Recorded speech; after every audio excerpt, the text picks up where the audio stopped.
The building projects around the Treasure Valley could be in jeopardy thanks to what some contractors are calling a bad batch of siding. Yeah, two contractors called on your side to complain that OSB siding, as it's known, from Georgia Pacific warped badly, causing serious damage to their structures.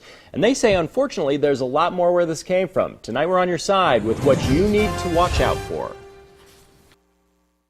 What we've got is a product that's coming apart. Larry Crouch says he's never seen anything like it. It's changing. So it's swelling, distorting the building.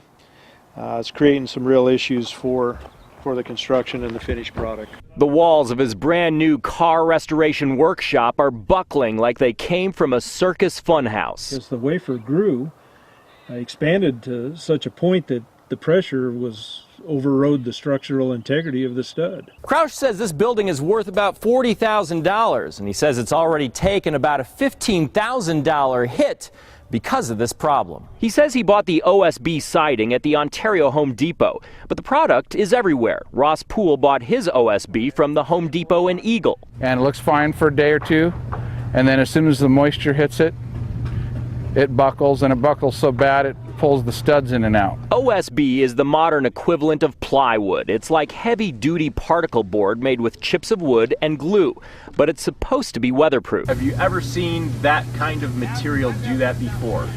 No, I've never seen OSB do that. This is designed to be exterior. Poole shows us how tough OSB can be.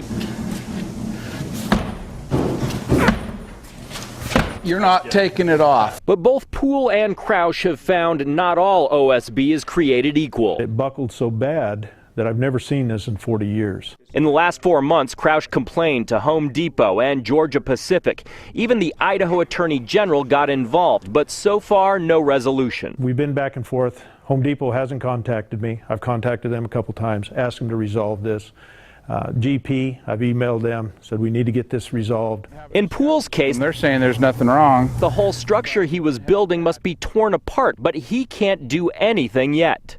We can't pull it off until we figure out what we're going to do and who's going to pay for it. Home Depot says it's working with Georgia Pacific to rectify the situation, but for now, the affected builders are, like their structures, left twisting in the wind. $15,000 to $20,000 worth of equity on it. Pretty amazing what it can do. Yeah, those poor folks. Well, Boise City says it knows of another house, in fact, that had to have all of its siding removed after they had put it all on because of warping issues.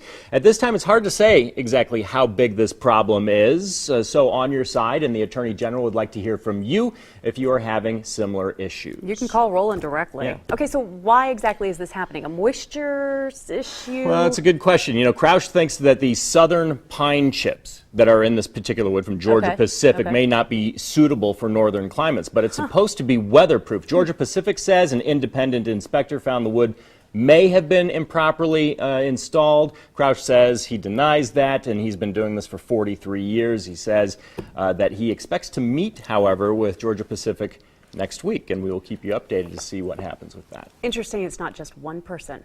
No. Or two. Right. Or maybe we'll have more. We'll see.